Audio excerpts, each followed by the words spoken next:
Hello guys, welcome to my YouTube channel. So आज अपन neurological disorder जो paediatric के अंदर है उसके अंदर बात करने वाला है न्यूरल ट्यूब डिफेक्ट की। बहुत इंपॉर्टेंट है ये। अगर आपने पूरा वीडियो देखा तो एक क्वेश्चन आपका सही जाएगा एग्जाम के अंदर। तो देखते हैं अपन neural tube defect. Neural tube defect में पहले बात करते हैं इंट्रोडक्शन की, जिसके अंदर न्यूरल ट्यूब डिफेक्ट क्या है? फेलियर है किसका? न्यूरल ट्यूब का। किस क्या क्लोजिंग नहीं हो पाती न्यूरल ट्यूब की, तो उसका फेलियर है। कब? At the time of embryonic development, जब एम्ब्रियो डेवलप हो रहा होता है उस टाइम अगर न्यूरल ट्यूब क्लोज नहीं हो पा रही तो उसके अंदर फेल हो रहा है, तो फिर क्या डिफेक्ट होगा? Neural tube tube defect. ये क्या है? सेंट्रल नर्वस सिस्टम का डिफेक्ट है। किस किस के साथ एसोसिएट हो सकता है? एसोसिएट एफिशिएट किस किस किस के साथ हो सकता है? एक सेंसरी मोटार डिस्टरबेंस, या सेंसरी मोटार के अंदर डिस्टरबेंस आ गया हो, या फिर हिप के अंदर डिसलोकेटेड हो गई हो, या फिर क्लब फुट हो गया हो, या फिर हाइड्रोसिफेलस। ये सारी जो कंडीशंस बताई मैंने, इनके साथ में न्यूरल ट्यूब डिफेक्ट जो है एसोसिएट हो सकता है। नेक्स्ट बात करते हैं, अगर कोई भी अगर फेलियर हो जाए, क्लोजिंग के अंदर फेलियर हो जाए न्यूरल ट्यूब का, तो उसको जस्ट आफ्टर बर्थ आपने ठीक करना होता है एज सुन एज पॉसिबल। किसको? न्यूरल ट्यूब डिफेक्ट को क्लोज करना होता है एज सुन एज पॉसिबल। कब? After birth. फिर बात करते हैं कैसे असेस कर सकते हैं अपन किसको? न्यूरल ट्यूब को। न्यूरल ट्यूब डिफेक्ट को कैसे असेस कर सकते हैं? पहले देखते हैं अपन स्पाइनल कोड का इन्वॉल्वमेंट कितना हुआ है, स्पाइनल कोड कितनी इन्वॉल्व हुई है, उस अकॉर्डिंग आप देखते हैं। उसके बाद देखते हैं विजुअल डिफेक्ट, कौन कौन से स्पाइनल कोड है उसके विजुअल डिफेक्ट आ रहे हैं, उसके अंदर देख सकते हैं अपन कि कौन कौन से डिफेक्ट आपको विजिबल है। थर्ड, लेग का फ्लैसिड पैरालिसिस आप देखने को मिल सकता है। यहाँ पे अगर इन्वॉल्वमेंट है तो लेग का फ्लैसिड जो पैरालिसिस है, पैरालिसिस देखने को मिल सकता है किस क्लाइंट में? न्यूरल ट्यूब डिफेक्ट क्लाइंट के अंदर। फोर्थ बात करते हैं बाउल और ब्लैडर, अगर लंबोसेक्रल रीजन इन्वॉल्व है तो क्या आएगा? वहां के नर्व्स इन्वॉल्व है। बाउल एंड ब्लैडर अल्ट्रेशन जो है, चेंजेस है, उसके अंदर आपको देखने को मिलेंगे कि पेशेंट के अंदर क्या होगा? बाउल एंड ब्लैडर अल्ट्रेशन देखने को मिलेंगे आपको। हिप जॉइंट डिफेक्ट हो सकता है, हिप जॉइंट के अंदर प्रॉब्लम, डिफॉर्मिटीज देखने को मिले, डिफेक्ट देखने को मिले किसमें? न्यूरल ट्यूब डिफेक्ट में। साथ साथ हाइड्रोसिफेलस भी देखने को मिल सकता है। तो ये सारे क्या हो गए असेसमेंट। ऐसे क्लाइंट के अंदर पता करेंगे अपन कि ये चीज इन्वॉल्व है, तो मे बी किससे प्रॉब्लम हो सकती है क्लाइंट को? न्यूरल ट्यूब डिफेक्ट क्लाइंट के अंदर दिख सकता है। ये हो गया असेसमेंट एंड इंट्रोडक्शन। अब बात करते हैं टाइप्स, न्यूरल ट्यूब डिफेक्ट्स के टाइप। दो तरह के हैं, एक होता है स्पाइना बाइफिडा ओकल्टा, एक होता है स्पाइना बाइफिडा सिस्टिका।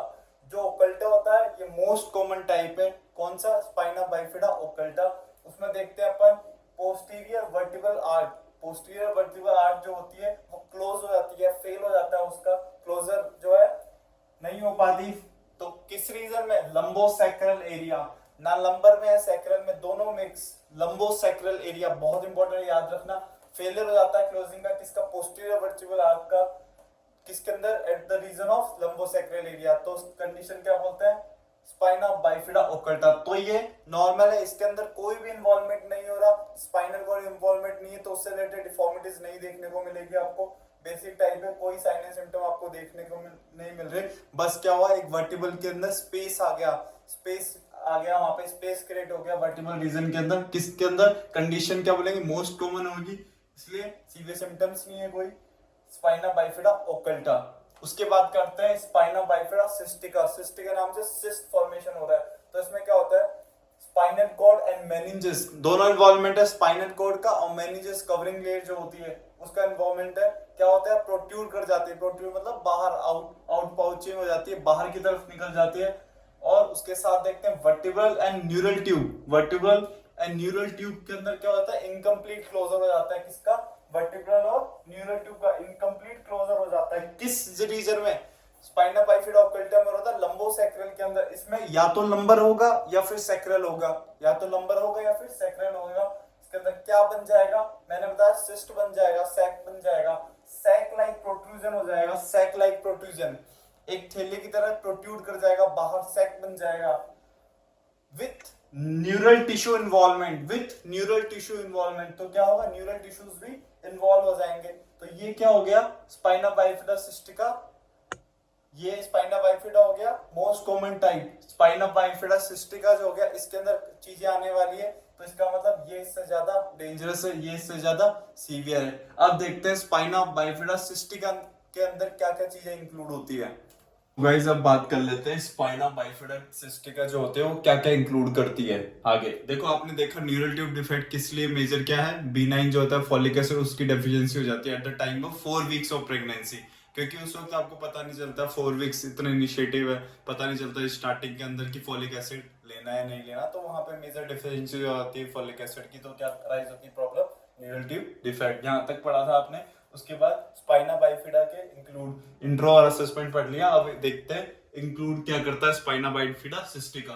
दो चीजें इंक्लूड करता है, पहला मेनिंगोसील, दूसरा माइलोमेनिंगोसील। मेनिंगोसील्स के अंदर नाम से मेनिंगो मतलब मेनिंजेस इंक्लूड कर रहा है, और सिस्टिका का टाइप है तो सैक बनेगा, तो meninges and sac like cyst, जिसके अंदर क्या है CSF इन्वॉल्व है, CSF फिल है।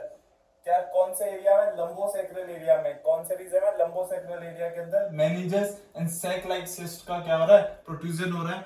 लंबोसेक्रल एरिया में क्या हो रहा है, स्पाइनल कॉर्ड इन्वॉल्व नहीं हो रही, न्यूरोलॉजिकल डेफिशिएंट नहीं आ रहे। तो क्या देखा आपने मेनिंगोसील के अंदर, मेनिंजेस नाम से मेनिंगोसील को देखना हमेशा याद रखना, मेनिंजेस एंड सिस्ट, जिसके अंदर क्या CSF भरा है, इसका क्या प्रोट्रूजन हो रहा है, कहां पे, लंबोसेक्रल एरिया में। तो कहीं पे भी मैंने स्पाइनल कॉर्ड की बात नहीं करी, इसलिए क्या है स्पाइनल कॉर्ड इन्वॉल्वमेंट नहीं है। जब जब स्पाइनल कॉर्ड इन्वॉल्वमेंट नहीं होगा तो न्यूरोलॉजिकल जो डेफिशिएंट्स होने वाले हैं वो भी नहीं होंगे, न्यूरोलॉजिकल प्रॉब्लम जो आने वाले साइन सिम्टम वो भी नहीं आएंगे। किसके अंदर, मेनिंगोसील्स में। अब बात करते हैं माइलोमेनिंगोसील्स।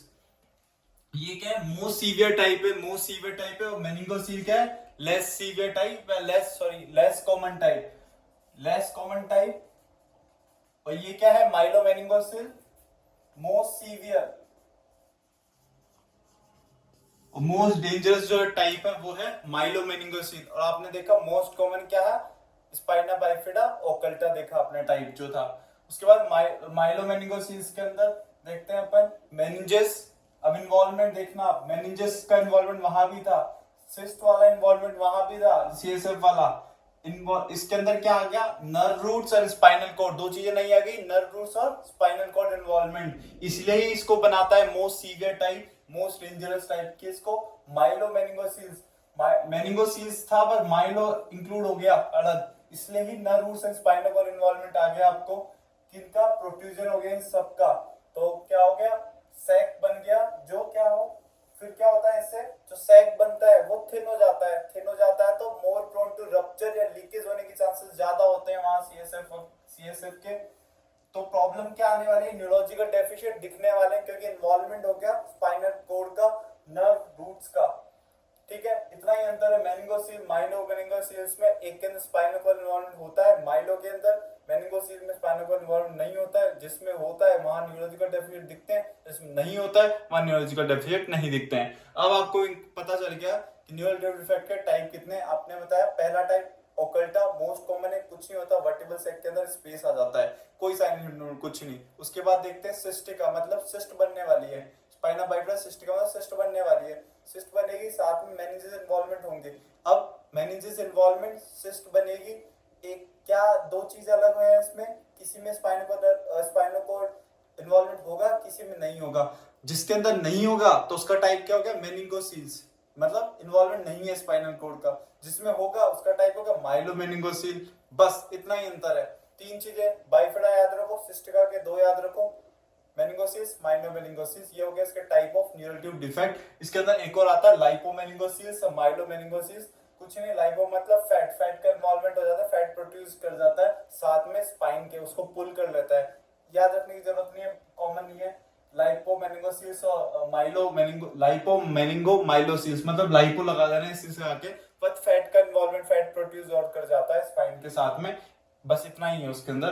तो ये हो गए सारे आपके टाइप्स। अब देखते हैं इंटरवेंशन, कौन कौन से इंटरवेंशन करेंगे। इंटरवेंशन से पहले ये इमेजेस चेक कर लो आप तीनों की।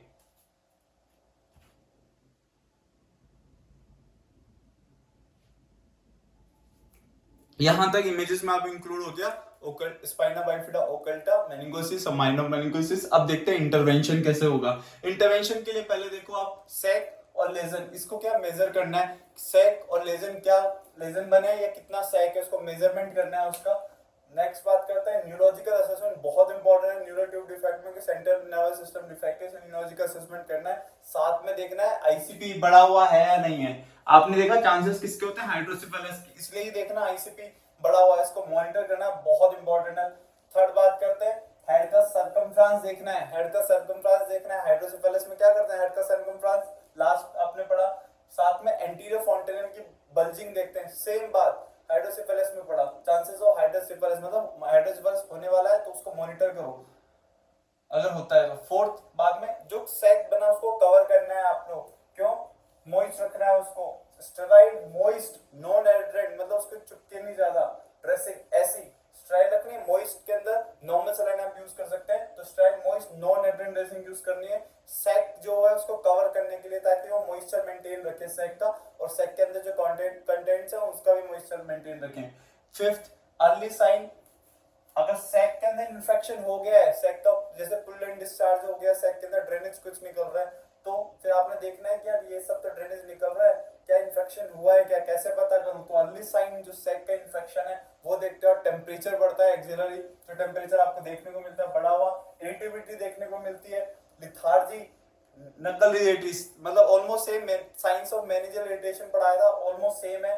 टेम्परेचर बढ़ा हुआ, इरिटेबिलिटी देखने को मिल रही है, लिथार्जी है और नकल रिजिडिटी देखने को मिलती है, स्टिफ नेक जो होती है। तो इसमें early signs of sac infection. उसके बाद देखते हैं पोजीशन, बहुत इंपॉर्टेंट। न्यूरोटिव डिफेक्ट आ रहा है तो उसमें ये पॉइंट आने का बहुत इंपॉर्टेंट चांसेस बहुत ज्यादा है कि क्लाइंट को कौन सी पोजीशन देंगे, तो प्रोन पोजीशन देंगे ताकि प्रेशर नहीं लगे किसके ऊपर, सैक के ऊपर, तो रप्चर होने के चांसेस कम हो जाएंगे। तो पोजीशन देते हैं प्रोन। और फीडिंग की जो पोजीशन रहती है उसके अंदर हेड को क्या करते हैं, टर्न कर देते हैं एक साइड की तरफ फीडिंग करते वक्त। सेवेंथ बात करते हैं एंटीबायोटिक्स, बहुत इंपॉर्टेंट है क्योंकि सैक को इन्फेक्शन से बचाएगी। क्योंकि सैक इसमें माइलोमेनिंगोसील्स के अंदर क्या हो रहा है, स्किन से इंटैक्ट नहीं है, तो बाहर जो स्पाइनल कॉर्ड से प्रोट्रूड कर रही है बाहर, तो चांसेस का एक्सपोजर एनवायरनमेंट से बढ़ गया, तो चांसेस ऑफ इन्फेक्शन बढ़ जाएंगे। इसलिए क्या कर रहे हैं, एंटीबायोटिक्स दे रहे हैं, प्री ऑपरेटिव या पोस्ट ऑपरेटिव। अगर आपने इसको ठीक करा है तो प्री ऑपरेटिव भी, पोस्ट ऑपरेटिव भी। और इसके अंदर हिप जो इंपेयरमेंट है, आप मैंने बताया हिप एंड जॉइंट इंपेयरमेंट हो सकते हैं चांसेस ज्यादा असेसमेंट आपको, तो उसको भी असेस करना है आपने। एट बात करते हैं लॉन्ग टर्म होम केयर। अब पेशेंट जाएगा घर सर्जरी के बाद, तो उसको लॉन्ग टर्म जो होम केयर है उसकी फैमिली को आपने समझानी है। इसके अंदर देखते हैं आप पोजीशन कौन सी देनी है, फीडिंग कौन सी देनी है, स्किन की केयर आपने बतानी है, रेंज ऑफ मोशन एक्सरसाइजेस वो आपने बतानी है। ब्लडर एलिमिनेशन प्रोग्राम, इसके अंदर ब्लडर बाउल एंड ब्लडर के अंदर इंपेयरमेंट हो रहा है पेशेंट को, क्योंकि रीजन क्या इन्वॉल्व है, लंबोसेक्युलर रीजन इन्वॉल्व है, वहां की नर्व इन्वॉल्वमेंट, तो बाउल एंड ब्लडर इंपेयरमेंट होगा, इसलिए ब्लडर एलिमिनेशन प्रोग्राम उसने आपने समझाना है। उसके बाद एंटीस्पाज्मोडिक क्या दे रहे हैं, एंटीस्पाज्मोडिक। एंटीस्पाज्मोडिक क्या करेगी, पेशेंट के अंदर जो इनकॉन्टिनेंस की प्रॉब्लम है तो पेशेंट की वॉइडिंग जो है वो ठीक करेगी, और ब्लैडर की कैपेसिटी बहुत अच्छी कर देगी, कौन सी, एंटीस्पाज्मोडिक। तो ये सब ड्रग्स देंगे आपने। उसके बाद बहुत इंपॉर्टेंट पोजीशंस के बाद इंपॉर्टेंट जो है वो है डाइट। क्लाइंट की डाइट क्या रहने वाली है, हाई फाइबर डाइट रहने वाली है।